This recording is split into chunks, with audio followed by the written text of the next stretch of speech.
Hi everyone, it's Jerry. I have an instructive game to share with you from the Grand Chess Tour Finals 2025. This is a semifinal rapid game between Maxime Vachier-Lagrave on the white end and Praggnanandhaa. All right, time controls are 25 minutes each with a 10-second increment. We have Caro-Kann Advance variation, bishop f5, h4. This signals the Tal variation. From here, h6 is played. If e6, black is already lost. Bishop runs out of squares, gets hunted, so some air for the bishop, and just one step with the pawn. If you go two steps, you do hold up an invasive h5 by white, but at the same time, g5 is a bit on the softer side. Maybe a knight or a bishop will be pivoting on there, on that square, trying to be irritating. So just a single step. Light square bishop exchange. Follow up here, important move to get in. e6 is met with h5. If you play h5 here, okay, e6 is already considered winning. Light squares on the kingside would be crushed. So e6, h5, two invasive pawns for white on the kingside. The attention from here now will turn to the other wing. This is where black really should be playing. So we have c5, d4 reinforced, d4 strong, e5 going to be supported, knight c6, knight e2, f-pawn free to advance, rook c8, from here a3. Nearby for black is the capture on d4 if you're recapturing with the pawn. Knight b4 is there hitting the queen. The knight will soon sink into c2, rook supporting it. So we have a more reliable defender now of b4. There's a pin on the c3 pawn, unpinned immediately. Knights connected, knight d2. And from here we have the offer of a queen exchange. We see a queen exchange, black willing to take on double isolated a-pawns. At the very top, the computer says exchange on d4 and then make use of the pin. Play knight b4 and then sink the knight into c2. Not entirely sure. The continuation from here, a couple moves the computer is looking at from this point, queen b5, knight f5. All right, this is considered a top line, trying to be annoying with this knight on c2. Not how Praggnanandhaa plays it. We have instead the offer of a queen exchange. Queen takes, pawn takes. The evaluation here is about plus 0.5. Follow up now, b4. Now this is an important moment. If you played in a different way, for instance, something, I'll put on this move here, something that looks natural. A knight improvement, bishop free to make a move now. In response to this, there's a capture, and then rook b8. This is a sensitive square, and if you try to play b4 in this position, black has a5. Now this will be a recurring theme with many of the variations I touch on in this game. The idea to try and exchange off one of these double isolated pawns for a far more healthy white pawn, the b pawn in this case. b4 would be met with a5 here. This could be irritating. A knight drifting into c5 can be irritating. This is a sensitive point, no doubt, in white's position, c4. Okay, how MVL plays it here after the queen exchange. b4. C takes d4. C takes d4. Rook c7. Okay, we're going to get a series of piece improvements, development from this stage. If the rook goes to a different square, what black has in mind with the rook move opens up a square for the knight. b6, the destination, and from there, two interesting options. If the rook went to b8, rook b1 is considered one of the top moves, putting white in a position to meet. A5 with B5, the rook there supporting that pawn, not allowing black to exchange off one of those double isolated pawns for the B pawn so easily. In this game, the rook positions itself on C7. Okay, let's get some development in, piece improvements in, and see what the evaluation is a handful of moves from now. This knight move, by the way, that quick knight transfer preventing a timely bishop g5, that could have been irritating. Bishop g5 in this case just runs right into f4. Valuable tempo to get in there. Castles in this position. Computer really isn't a fan of castles. It likes king d7. How it ends up playing out in the game, after castles, black doubles up, and then the king ends up walking in this direction anyway. Not quite sure why castles was really played here. Okay, likes king d7, castles in this game. Rook c2, all rooks doubled up. From here, bishop d8 is played. Defending the rook unpins the knight. Here's how the computer wants to play it. It says, keep the bishop on this diagonal. Improve the king. So I'm going to map out a few moves here. You don't want to improve the king in this position as white. Trick on d4, problem on c2. Let's say f4 is played here. Check this out.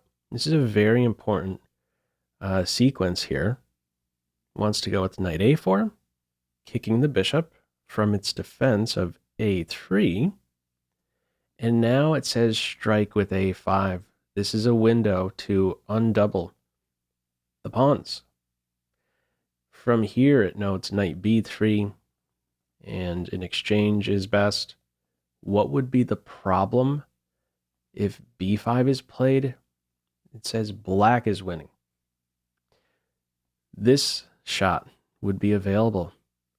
And in the end, it notes the rook and passed a pawns outweigh the two minor pieces. Okay, not how Praggnanandhaa plays it.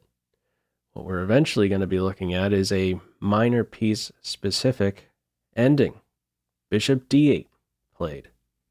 King improvements for each. Pawn play on the king side. a5 played.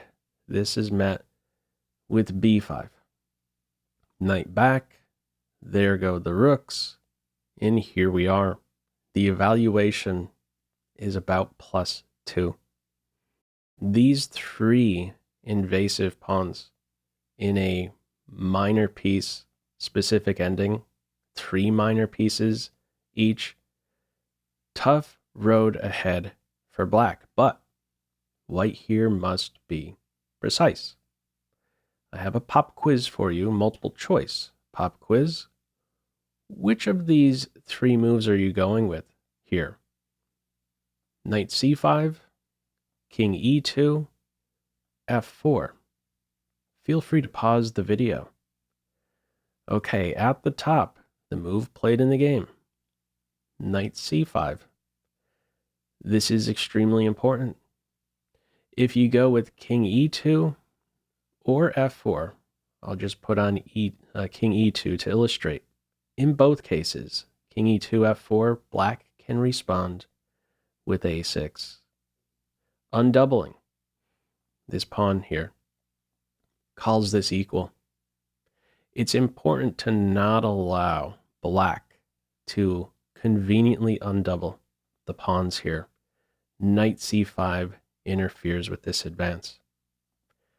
Okay, from here, bishop d8, a4, knight 8 to d7, king improvement, and from here, king e8 is played. Now, if black captures on c5, and then a4, there's bishop d4. This knight is stuck. A knight on the edge on a light square fears a dark square bishop. Big trouble. Stuck on the edge now.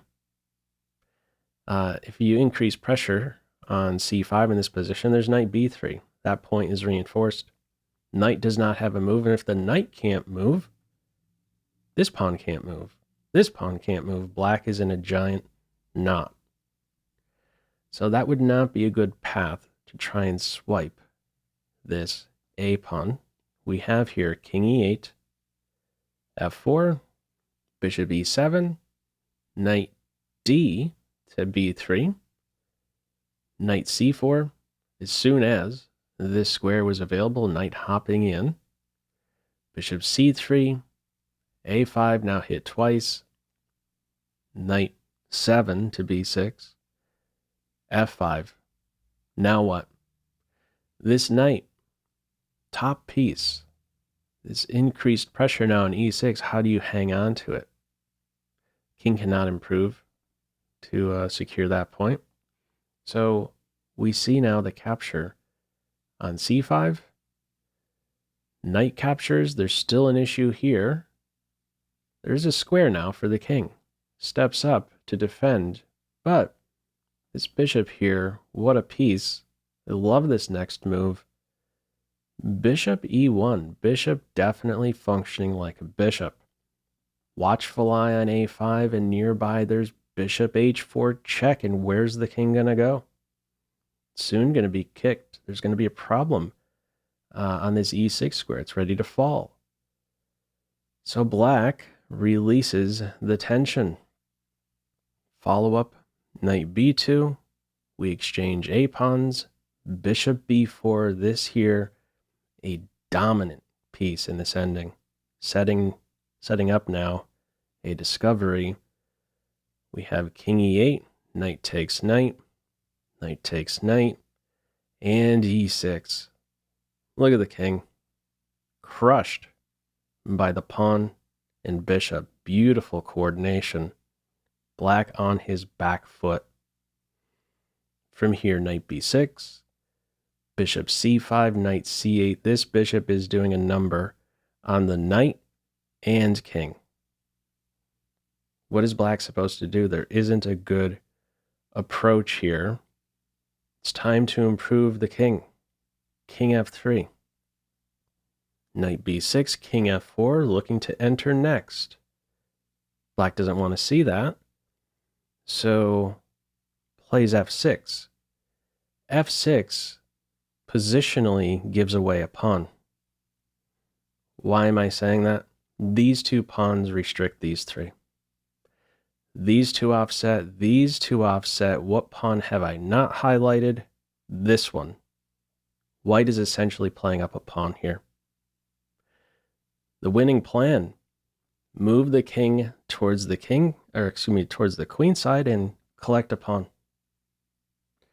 That's what MVL goes for. King e3, king d3, king c3. If you just keep shuffling, we're just going to collect a pawn. So black goes for something, goes after this pawn here. King, out of the game. Knight c4, bishop captures pawn. Knight d6, b6, king steps over. Bishop b8, knight captures pawn. b7, the knight has to hurry back. The king cannot stop.